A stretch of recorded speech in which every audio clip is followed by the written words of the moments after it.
नमस्कार, न्यूज़ 18 पर स्वागत है आपका। मैं हूं आपके साथ सुहानी मलिक। समाजवादी पार्टी के संस्थापक मुलायम सिंह यादव की कर्म भूमि संभल एक बार फिर से कड़े मुकाबले के लिए तैयार है। 2024 में होने वाले लोकसभा चुनाव को लेकर सभी राजनीतिक दलों ने अपने अपने समीकरण बैठाने शुरू कर दिए हैं। राजनीतिक दृष्टि से देखा जाए तो यहाँ बसपा और सपा ने सबसे ज्यादा राज किया।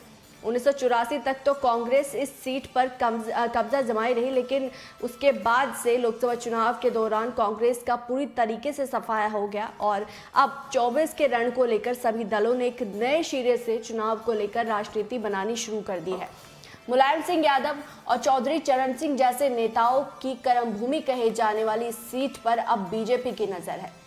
मुस्लिम बहुल्य सीट होने के कारण यहां बीजेपी केवल एक बार ही जीती और बीजेपी चुनाव को लेकर अपना एजेंडा सेट करने में लगी है, तो वही सपा पीडीए के जरिए लोगों को एकजुट करने में जुटी है।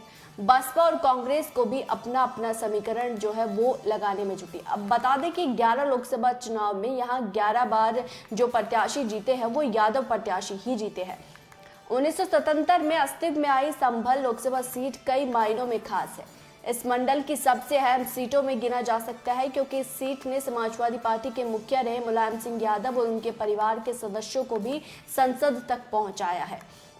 इतना ही नहीं, गठन के बाद पहली बार किसी महिला को संसद बनाने का श्रेय भी इसी सीट को है। पुराने स्वरूप में ये सीट यादव बहुल्य मानी जाती थी, इसका असर परिणामों में भी देखा जा सकता है। 1977 से लेकर 2014 तक हुए 11 लोकसभा चुनावों में 6 बार यादव प्रत्याशी जीते। इनमें 2 बार शिवपाल सिंह यादव, 2 बार खुद मुलायम सिंह यादव, 1 बार रामगोपाल यादव और 1 बार धर्मपाल यादव सांसद बने। 2004 में परिसीमन के बाद इस सीट का जातीय जो गणित है वो कुछ बदला और इस सीट पर यादव मतदाताओं की संख्या कम हुई।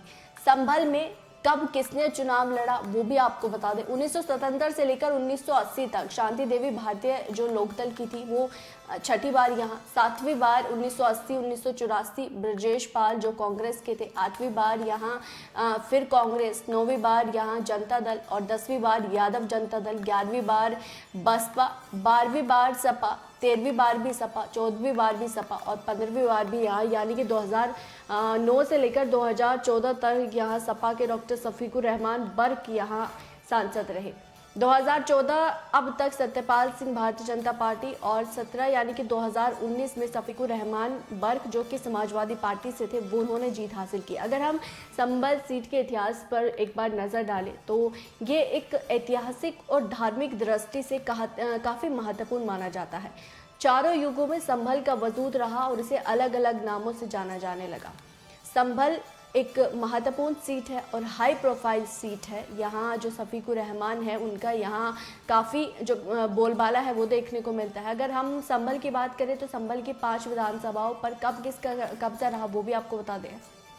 मुरादाबाद से अलग हुए संभल में 5 विधानसभा सीट आती है, जिसमें कुंदरकी, चौदीसी, बिलारी, असमोली, संभल शामिल है। कुंदरकी की बात करें तो यहाँ वर्तमान में सपा के जियाउर रहमान जो है वो विधायक है और इस सीट पर ज़्यादातर अगर हम बात करें तो सपा का ही कब्जा रहा है और हमेशा से यहाँ यादव जो है वो यहाँ जीतते हुए नजर आए। 2019 के आंकड़ों के अनुसार संभल में करीब 16 से अधिक वोटर है और इसमें करीब 9 लाख पुरुष और 7 लाख महिला वोटर है।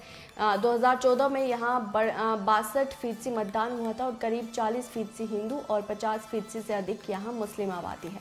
मुस्लिम वोटर्स की बात करें तो करीब 8.5 लाख मुस्लिम वोटर है, जबकि अनुसूचित जाति के अगर वोटर्स की बात करें तो लगभग यहाँ 2.75 लाख यहाँ वो है और 1.5 लाख यादव और पिछड़ा और सामान्य वोटर भी यहाँ भारी संख्या में है। तो संभल सीट के इतिहास की अगर हम बात करें तो यहाँ ज़्यादातर ये मुलायम सिंह यादव ने यहाँ जीत दर्ज की, चौधरी चरण सिंह की कर्मभूमि ये रही है। लेकिन अब जब 24 का चुनाव करीब है तो क्या गठबंधन यानी कि सपा और रालोद का गठबंधन इस सीट पर अपनी जीत को बरकरार रख पाएगा या फिर बीजेपी इस सीट को भी अपने कब्जे में ले लेंगी। बहरहाल ये देखने वाली बात होगी, लेकिन इस रिपोर्ट पर आपकी क्या राय है, आप क्या समझते हैं वो ज़रूर कमेंट बॉक्स में बताएगा। मेरे साथ फिलहाल इतना ही, मुझे दीजिए इजाज़त। नमस्कार।